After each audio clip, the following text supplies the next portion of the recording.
Welcome my YouTube channel, Stoic Powerful Habits, asterisk, ladies and gentlemen. Asterisk, hear this not with your ears, but with the deep place in your soul that knows truth when it is spoken plainly. Today is not about forgetting the past. The T is about facing it like a Stoic, not to fight it, not to fix it, but to free yourself from the illusion that it still owns you. The past is powerful. Its weight can bend a man, but only if he allows it. And that's where the Stoic draws the line, not in the outer world, but in the inner one. What happened, happened. The betrayal, the pain, the failures, the guilt, the regrets, they happened. They are facts. But whether they will keep you bound is not a fact. It is a choice. You are not your trauma. You are not your past decisions. You are not the ones who hurt you. You are what you do with all of it. Dash now. Pain is not your enemy.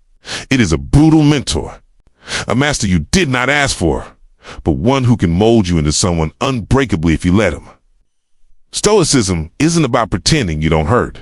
It's about training the mind to master that pain, to look it in the eye and say, you are here, but you are not the master of me. Letting go doesn't mean forgetting. It means releasing the emotional leash that old memories hold around your neck. It means standing in your present power and saying, I will not bleed every day for a wound that no longer exists. Some of you are carrying swords in your backs that no one is holding anymore. It's time to pull them out. To do that, you must stop being addicted to the pain story. Stop rehearsing the scene in your head. Stop wishing the past was different. You can't build the future while being loyal to the ruins. And here's the Stoic habit that burns through all that noise. Control what you can. Release what you can't. It's simple, but not easy. You can't control what they did. You can't control how long it hurt. But you can control your focus. You can control the meaning you give it. You can control your next action. Stillness, my brothers, is where power begins. In the quiet moment when you choose not to react, but to reflect. Not to chase, but to observe. Not to blame, but to rise. That is where healing begins. Not in a therapy session, not in a book, but in the raw, silent war room of your own heart. Your mind is your gatekeeper. Every thought that enters your temple must earn the right to be there. Stop letting anger camp out in your spirit. Stop letting shame set the rules. You must become the master of your inner fortress. With stoic clarity, with masculine stillness, with ruthless discipline. And I will tell you this, forgiveness is not weakness. It is the ultimate strength, because forgiveness is not about others. It's about you finally deciding that your energy is more valuable than your enemy. You're not letting them off the hook. You're burning the hook altogether. Resentment is a poison you drink, hoping it hurts them. Free yourself. There is no glory in dragging old wounds into new seasons. You don't owe your past pain any more blood. What you owe is a life to your future self, a clean heart, a strong mind, an uncluttered spirit. Stoicism tells us, every day you die a little, but every day you can be reborn. Today is that day. A man is not healed when the pain stops. A man is healed when the pain no longer controls his decisions. You must train your mind to serve your higher purpose, not your old story. When you feel those familiar emotions rise, the blame, the bitterness, the regret, pause, breathe. Ask yourself, is this emotion taking me forward or dragging me backward? Then choose like a king, not like a victim. Because the past is a prison only if you choose to stay in it. Gentlemen, this world doesn't need more men numbing their wounds. It needs more men who are willing to feel deeply, heal intentionally, and live with discipline. Men who look at pain and say, you were the fire that forged me, not the chain that holds me. Let this moment be the one where you stop glorifying, the weight you carry, and start building the wings you were meant to grow. Yes, it hurt, but it didn't end you. You're still breathing. You're still standing. And that means you are still in control of the story. Don't worship the wound. Transform it. Let go. Not because it didn't matter, but because you matter more. Let go. Not to forget, but to rise. Let go. Not because it was okay, but because you deserve to be free. Asterisk, what has happened in your life is not a chain around your ankles. It is a mirror of states once occupied, beliefs once accepted, and imaginations once left unchecked. The past is not your identity. It's a shadow cast by yesterday's thoughts. If you choose to turn toward the light of new inner vision, that shadow vanishes in the brightness of awareness. Nothing that occurred in your childhood, in a betrayal, in a painful moment of loss or failure, has any authority unless you feed it with your intention. You are not chained to the memories you replay. You are free to rise the moment you no longer need them to explain who you are. Men often drag their pasts like coffins behind them, not because they must, but because they have believed the lie that healing requires remembering. But memory is not the keeper of truth. It is the residue of impressions shaped by the state you were in when you first felt them. Change your state, and the memory itself loses its sting. Not because the event did not happen, but because you are no longer that man who lived it. You are not obligated to remain loyal to the version of yourself that was wounded. You are not that child. You are not that victim. You are the consciousness that observed him. And now you may observe something entirely new. To be free, you must understand the nature of the creative act. Nothing was ever created by lamenting the past. Creation requires a clear vessel. The imagination is that vessel. You cannot pour the new wine of identity into a cup cracked with regret. It leaks. It fails to hold. That is why the transformation must begin within. You do not repair the past, you outgrow it. The moment you imagine yourself differently, you have severed the root of the old identity. The past only lives because it has roots in your current state of being. Sever those roots by refusing to emotionally respond to it, and it withers. If you wish to transcend pain, you must not argue with the story. You must replace it. Not through effort, not through willpower, but through assumption. When you assume the feeling of already being free, the past becomes irrelevant. You are not made clean through suffering.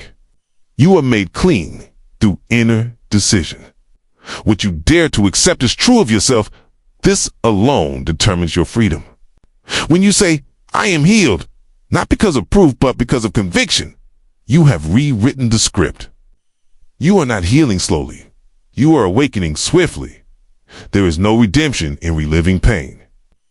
Redemption comes when you remember that consciousness is the only cause. All outer conditions, no matter how unjust or chaotic, are secondary to the inner world. The past, no matter how vivid, is not alive. You are alive. If you are alive, you are the author. The pen has always been in your hand, even if you forgot how to write. Your thoughts, clothed in belief and repeated in silence, become the events of your world. This is not metaphor. This is law. If you were once betrayed and still feel it, you are now choosing to imagine betrayal. Change the feeling, and betrayal dissolves like a mist before the sun. You are never bound by what happened. You are bound by what you continue to feel about what happened. And feeling is the secret. Not the surface emotion, but the deep impression that dwells beneath your speech, beneath your movement, beneath your identity. That is the creative substance of the world. To change your life, change the unseen conversation. Let the inner man say, I am whole, and walk as though it were true. The outer man may still see reminders of pain, but those images are echoes, not truth. They are the fading ghosts of a state you no longer occupy. Suffering, though bitter, is the raw material. of transfiguration. Nothing is wasted when seen through the lens of conscious creation. The wound that humbled you becomes the soil from which faith is born. Pain is not the enemy. It's the evidence that you are alive and that life is asking you to awaken. Man who cannot suffer cannot imagine powerfully. But suffering stretches the vessel, carves out the depth into which new beauty can be poured. But once the lesson is learned, the suffering must be released. There is no virtue in nursing old wounds. Let them go, for they were only teachers. If you would rise, you must be ruthless with memory. Do not entertain the old version of you who was afraid, abandoned, or ashamed. Do not feed him with attention. Starve the image by choosing now, in this breath, to feel differently. Assume the dignity of your desired state. Not because the world approves, but because the inner man knows that feeling precedes form. Walk as though you were never wounded, and you will find the world rearranging itself to match that vibration. The world only knows how to mirror. Your past cannot hold you, but your self-image can. And the self-image is entirely subject to your inner attention. You are not sculpted by events. You are shaped by reactions. Events pass, reactions remain, but only if you rehearse them. The inner alchemy is not complicated. If you once reacted in fear and now respond in faith, the past has been erased in power. No ritual, no apology, no reconciliation is needed. Only assumption, only stillness. Only belief to create from suffering is not to glorify it. It is to know that everything that bruised you can now be burned in the flame of awareness. You are not the man in pain, you are the man awakening. And that awakening begins not by denying pain, but by recognizing its temporary nature. Pain is a teacher, not a master. Learn and dismiss it. There is no glory in repeating its lesson once the message has been received. You must believe in a higher order than history. The moment you feel a new reality, the seeds are planted. What you feel now is what you become. You cannot heal while seeking evidence of healing. You must decide. Faith does not wait. It assumes. It claims. It occupies. Tease. That is the Stoic strength, not the dominion over reaction. To say I feel free even while memory tries to tempt you is the act of supreme courage. Do not try to fix your past self. That man is already gone. There is no time but now. You do not need to forgive what no longer exists. Instead, love the man you are choosing to become. Love him into reality by feeling his peace, his strength, his silence.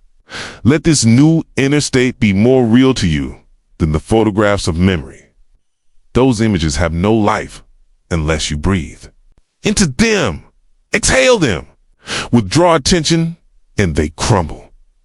The world responds not to what was, but to what is felt now. Your assumptions are prayers. Your self-talk is prophecy. Your inner speech is the script of your destiny. If you say, I am still hurting, the world obeys. If you say I am rising, the world has no choice but to align. You are the operant power. You are the one who can shift everything with a silent decision. And so the lesson is simple, though not always easy. Live in the state that reflects your desire fulfilled. Not tomorrow.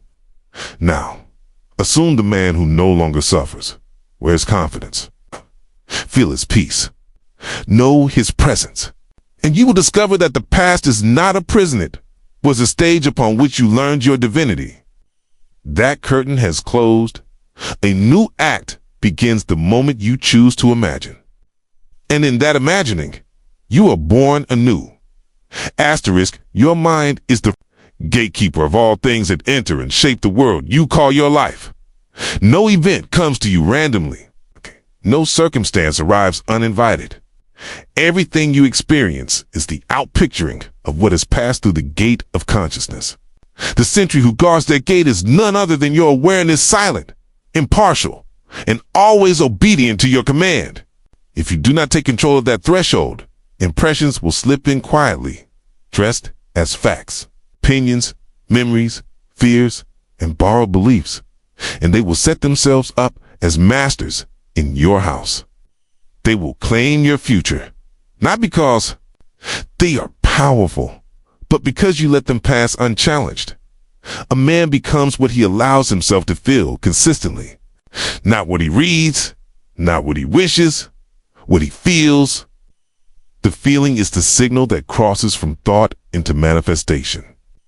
If you entertain resentment, it will settle into your bones and bend your spine under its weight.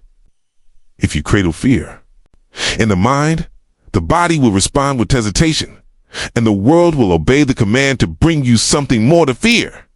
But if you stand guard at the gate of mind and ask, does this thought serve the man I am choosing to become? Then you begin to think with purpose. There is no virtue in letting every image pass unchecked. Not everything that knocks is worthy of entry. The mind must become disciplined, not by force, but by fidelity to the ideal.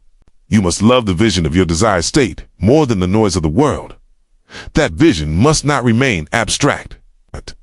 It must become sensory. You must feel it, walk in it, sleep in it, speak from it, not as a hope, but as a knowing. Wait to be healed in body or soul before adopting the mind of wholeness. You adopt it now. And as that state becomes natural, the world follows. The world outside is plastic. It is shaped by the mold of your inner assumptions. To believe this is to take back all power from circumstances. To ignore it is to remain at the mercy of what others believe. A man cannot complain about chaos in his life if his thoughts are undisciplined and noisy. The outer disorder is born of inner permission. Whatever enters your attention enters your reality. This is why silence is not just a virtue, it is a method of power. In silence, you reclaim dominion over the gate. You choose what enters, and you command what stays. When the mind is undirected, it becomes like an open field, vulnerable to invasion. The voices of the past, the opinions of others, the constant repetition of failure, rejection, shame. These are not the enemies. They are simply unguarded guests who have overstayed their welcome. The true enemy is forgetfulness of your authority. When you forget that your imagination is the source, you will believe that external forces hold power. But the inner world has always ruled. Thought clothed in feeling becomes flesh. And the one who knows this walks calmly through storms to control. The mind is not to suppress thought, but to direct it. You do not argue with unwanted beliefs. You transcend them. The voice says you are not worthy. You do not fight it. You rise above it by assuming the state where such a voice will be foreign. You hear instead the inner echo of worthiness, and you allow that echo to fill your body until it resonates outward. The man who does this consistently finds that even the appearance of opposition fades. The world reshapes itself to reflect the consciousness of the observer. You must not let the mind become a gallery of old wounds. Do not decorate it with portraits of failure. Clear it. Empty it. Make it a sacred place where only the highest impressions live. This is not fantasy. This is discipline. What you repeatedly dwell upon becomes law in your world. The most casual thought, if repeated with feeling, becomes prophecy. Do not cast spells against yourself in silence. Do not speak inwardly in tones of lack and then expect abundance to answer. The mind hears every word, and what it hears with belief, it builds. There are things in your life that remain only because they still have permission. That permission is not conscious, it's emotional. You may say with your lips that you wish to be free, but if the inner man continues to feel burdened, freedom will not come. It is not words that manifest it, it's the sustained inner state. You may want change. You may even pray for it. But until the atmosphere of your inner conversation changes, the world remains as it is. You cannot fake your way into transformation. You must become it from within. To detach from what no longer serves you is not to deny its existence. It is to remove your consent. You no longer water the plant. You no longer feed the image. You no longer speak from that version of yourself. You honor its role, but you step beyond it. Okay. Detachment is the silent sword. Okay. Cuts ties not with violence, but with clarity. When you see clearly that a thought, a memory, a feeling no longer contributes to the man you are imagining, you simply let it fall. No need to explain. No need to mourn. It is gone. Emotional clutter must be cleared before new. Life can flow. You cannot decorate the palace of your soul with broken furniture from past pain. You must create space. Emotional clutter lingers when there is no new assumption to replace it. If you once felt rejected and still carry that charge, it is because you have not yet imagined a man who is fully accepted, not by others, but by himself. The moment you feel the atmosphere of this man, the clutter becomes intolerable. It cannot survive in the light of the new state.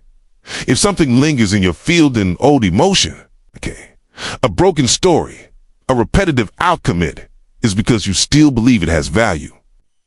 That belief may be subtle, but it is active. Somewhere, you may still feel it protects you, or that it defines you. You must examine that belief and then release it by assuming the opposite. Not by argument, not by shame, but by feeling into the new version of yourself so fully that the old identity cannot coexist.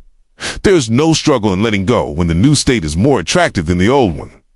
This is why change must happen in feeling first. You do not force the past to leave. You rise into a new state where the past cannot breathe. It falls away naturally.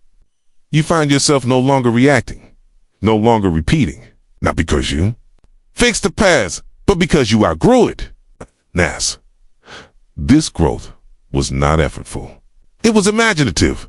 You must train yourself to feel ahead of evidence, to feel the peace before the conflict resolves, to feel the love before the reconciliation, to feel the abundance before the bank account changes. Feeling precedes fact. Always. This is the law.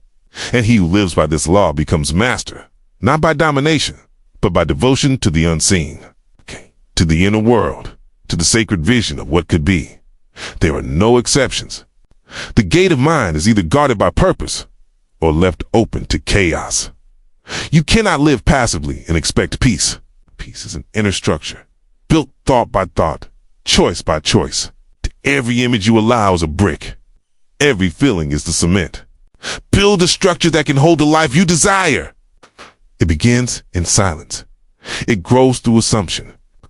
It is crowned by faith. You are not bound by the thoughts that come. You are free to reject them. You are free to replace them. You are free to choose a new ideal and fill your world with its fragrance. The mind is yours. Direct it well, and the life you have longed for will be drawn to you not as reward, but as reflection. Not as a miracle, but as a law fulfilled in stillness. Asterisk to control the controllable is to know where true power lives. There are no accidents in the world of consciousness, only reflections of inner agreements. The moment you seek to master the external without first mastering the internal, you are chasing shadows and calling it progress. The Stoic truth has never been one of resistance, but of refinement, refining the soul to such precision that it no longer entangles itself with what lies beyond its dominion. There is no need to control outcomes when you govern your inner world with conviction. The man who understands this no longer tries to bend the world into form. He simply assumes the form within and watches the world fall into place. You have been given dominion not over others, not over time, not over events, but over your state.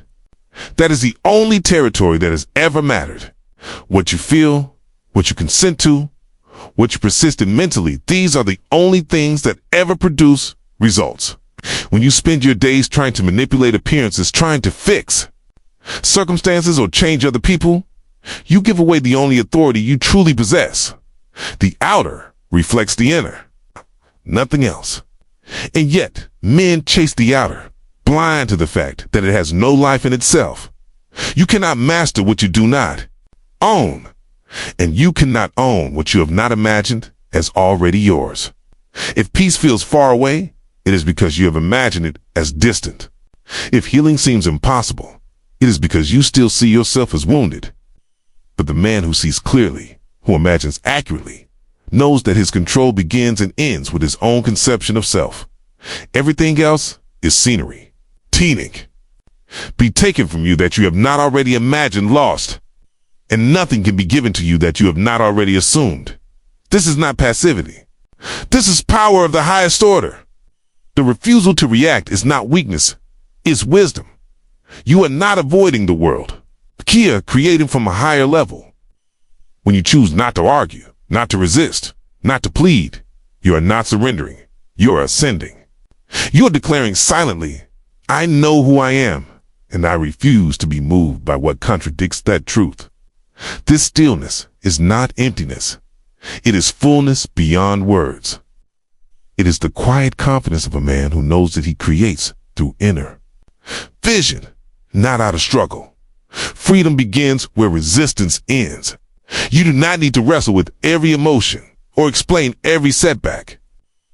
The moment you turn your focus inward and align with your desired state, the outer begins to dissolve into harmony. Most people delay this by demanding signs, asking for confirmation, needing evidence. But the one who has learned to rest in assumption does not rush. He knows that what he feels now is already becoming visible. He walks in patience because he has already received. Stillness is a weapon, not a weapon of violence, but of transformation. In the stillness, the old self dies. The reactive man fades. The anxious man dissolves. And what remains is the presence that speaks worlds into being. Stillness is not an action. It is total clarity. It is the refusal to waste energy on what is not yours to fix. It is the recognition that all answers come in silence, that every solution is already formed and waiting for you to enter the state in which it is revealed. Most men live in reaction. They are disturbed, pushed, swayed, distracted. Their inner lives are crowded with the noise of the world, with arguments that never end and problems that multiply. But the one who chooses stillness chooses to become a vessel for divine order. He steps back from the clamor and enters the realm of true creation. In that space, there is no striving. There is only knowing. The silence of the soul is not absence. It's concentration. It is vision distilled to its purest essence. You cannot imagine clearly while you are agitated. You cannot hear truth while you are arguing with facts. The water must be calm before it reflects, and the soul must be quiet before it receives. That is why stillness is not a retreat. It is a return to the center, to the truth, to the only place where real change occurs. The man who sits in silence with a clear intention does more to shape the world than the one who speaks 1,000 words from a divided mind. Stillness does not mean delay. It means trust. The kind of trust that no longer checks for signs, but rests in awareness. It is the sacred pause between assumption and manifestation. It is the posture of a man who no longer doubts. In that posture, everything accelerates. For the world responds not to effort, but to energy. Not to action, but to assumption. Stillness is the atmosphere in which assumptions ripen. Without it, you are planting seeds in stormy ground. You do not need to react to everything that happens. Reaction is bondage. It is the evidence that something outside you still governs your state. But the moment you respond from vision, then emotion, you have reclaimed your throne. The inner throne is not defended by shouting or by force. It is maintained by awareness. And that awareness deepens every time you choose not to be moved by what contradicts your inner knowing. The world may shout that you are not enough, that you have failed, that nothing is changing. But stillness says, it is done. And in that stillness, mountains move, not because you pushed them, but because you stopped believing they existed. Stillness is the birthplace of miracles, because it makes you more worthy, but because it makes you more receptive. You cannot receive when you are busy proving, defending, justifying. You receive when you become silent and say within, I already am. Let the world run in circles. Let others chase signs and explanations. You must become still, not to avoid life, but to master it. The outer chaos has no power unless you grant it entry. And when you live from the deep silence of conviction, the world bends in obedience to your inner vision. Not slowly, not painfully, but precisely. You have nothing to prove. You have only to assume. You do not need to explain why you are at peace. While the storm rages. The storm rages because it has not yet met stillness. Bring it. Bring the silence. Bring the unmoved awareness of your inner certainty, and you will see the storm unravel. You do not need to fight it. You need only remain faithful to your state. Control what is yours, your attention, your imagination, your feeling. Release. The rest, release the need to manage other people, to fix the past, to rearrange the world. All of that will be reshaped the moment your inner structure changes. The man who understands this does not rush. He does not beg. He does not plead with the universe. He speaks the word within and enters rest.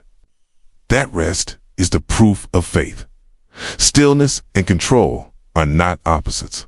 They are partners. The man who is still is the man who has dominion. And the man who has dominion does not chase, he declares. He remains. He occupies the state of the fulfilled desire and lets the world mirror it in time. The gate of consciousness is open to you now. Will you let in every noise, or will you become the master of what enters? Will you react to what you see, or will? You create what you feel. The choice is not someday. It is now. It has always been now. Asterisk resentment is a quiet architect of inner ruin. It builds its structure slowly, brick by brick, through repeated thoughts, unspoken grudges, and silent rehearsals of pain. Most do not recognize it as creation, but it is. To resent is to give the past a present address. It is to feed what no longer exists, to carry an imagination, a scene that is long ended in form but lives anew each time it is remembered with feeling. The man who holds resentment believes he is preserving justice, but in truth, he is imprisoning himself in a chamber of shadows. The outer person may seem justified, but the inner man suffers. You are never punishing others with your bitterness. You are only multiplying your own sorrow by planting the same memory again and again in the soil of your being. And every thought that is planted in the soul takes root and grows after its kind. To resent is to sow seeds of conflict. To replay betrayal is to consent to more of it. The law is not concerned with what you believe you deserve. Brings forth only what you accept as real, and what is real in you is what you feel persistently, regardless of what you say aloud. Forgiveness is not the dismissal of wrong. It is the release of inner bondage. It does not declare another innocent, declares you free. When you forgive, you are not erasing what happened. You are erasing your identification with the version of yourself that was harmed. The moment you stop calling yourself the wounded one, you stop carrying the wound. To continue to suffer is to continue to imagine yourself as the injured party. Oh, guys. But the law of consciousness has no memory except what you bring to it. It will not remind you of pain unless you first feel it as yours again. Forgiveness is a spiritual act of high creation. It is not weakness. It is strength beyond measure. For only the strong can abandon the need to be right. Only the strong can look into the past and refuse to resurrect it. Forgiveness is not forgetfulness. It is a choice, a decision to no longer identify with pain, to no longer animate old forms with your life force. When you stop reliving what was, you stop repeating it. The scene dissolves. The actor who hurt you exits, not because they apologize, but because you are no longer in the theater of that memory. There is no need to go back and repair every wrong. The only true correction is a new assumption. If you were betrayed, you need not revisit the scene. You need only move into the state where betrayal has no place. In that state, the old image loses its substance. It cannot live where you no longer live. You do not heal through vengeance or vindication. You'll heal through elevation by rising into the self that no longer requires pain to feel alive. When you say within, I release this, you are not speaking to others. You are speaking to consciousness. You are instructing the infinite to disassemble the structure you once built, and it does so without judgment. It begins to clear your emotional field, to neutralize the energy that once bound you. And in that release, you become lighter, freer, more creative. No longer reacting, you begin to imagine again. Not from wounds, but from wisdom. Many fear that forgiveness means weakness, or that it lets others escape the consequences of their actions. But this is misunderstanding. Forgiveness does not erase principle. It erases emotional agreement with pain. The law will still mirror what each man holds as true. But you are not here to administer justice. You are here to become free, to create a world from inner clarity. You cannot create beauty while imagining yourself as broken. You cannot receive love while carrying hatred in your chest.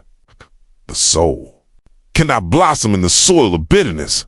Begin now to notice where your emotions return again and again. Serve without judgment. If there is someone you cannot think of without agitation, you are still imagining yourself as subject to them. Withdraw your power. Withdraw your energy. Enter the state where your wholeness does not depend on apology or understanding. Assume now that you are healed. Okay. And let every thought that contradicts that truth fall away like a discarded mask. Okay. You do not need them anymore. Every day is a doorway to a new self. But only those who leave behind the old garment of resentment can enter through it. The new cannot be worn on the shoulders of the old. The man who forgives is not blind. He simply sees more clearly. He sees that to hold on to pain is to delay the kingdom within. He chooses not to sacrifice his future for the sake of an old story. And in doing so, he becomes the author of something higher. You are not bound by the past. You are not cursed by memory. You are only momentarily identified with the state that remembers pain. Shift the state, and the memories fade. Not because they vanish in time, but because they are no longer relevant to the self you have assumed. The new man has no need to keep the records of the old. He has tasted freedom, and once freedom is tasted, nothing else satisfies. The man who faces his pain without flinching is reborn in power. Two-faced does not mean to wrestle. It means to acknowledge the presence of an old feeling and to declare it no longer sovereign. You may feel sorrow, but you do not submit to it. You may sense anger, but you do not name yourself with it. Who can sit with a feeling without making it an identity has already begun to ascend. For he knows the difference between emotion and being. One is fleeting, the other eternal. Each time you resist the urge to speak from your wound, you speak from your essence. Each time you choose vision over vengeance, you rise above the battlefield and begin to command the scene. You are no longer an actor waiting for justice. You are the playwright. The pen is yours again, and you write not from pain, but from purpose. No longer confined by the script of suffering, you begin to author your liberation. The imagination is always creating. If it is not directed toward your desire, it will replay your pain. To break that loop is to interrupt the old narrative with a new vision. You do not need to feel worthy, you need only to assume you are. The worthiness reveals itself in time. You do not need to feel healed before you speak as healed. The healing follows the word. The imagination is not bound to time.